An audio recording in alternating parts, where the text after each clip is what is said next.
Hey everybody, and welcome to the TradeUI options tutorial on the options profit calculator. Now you've probably seen something like this on Google if you do a quick search, but the website is kind of buggy. Now we're focusing on a new whole aspect here for the options profit and generating the valuations of that from the long legs, straddles, triangles, short legs, verticals, straddles, iron condors, iron fly, and butterfly strategies with calls and puts. You got the strikes filter, you got the percentage moves, you got the steps, and you got the given date. You can even study it in various other ways too, coming up here soon. And this just shows you the rough amount of profit or loss you'd risk buying into that given strike and that particular strategy.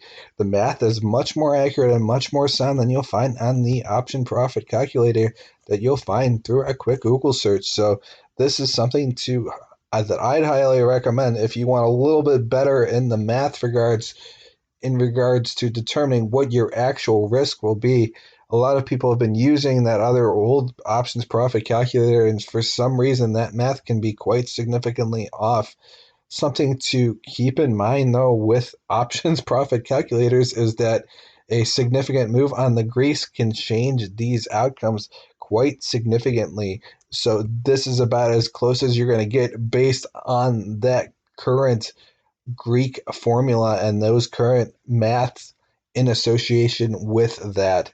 So I hope this covers just kind of the basics of what's upcoming for this options profit calculator, and I highly recommend you check it in at 2020 and beyond as it evolves into something much, much more. Thanks for listening in, and have a great day.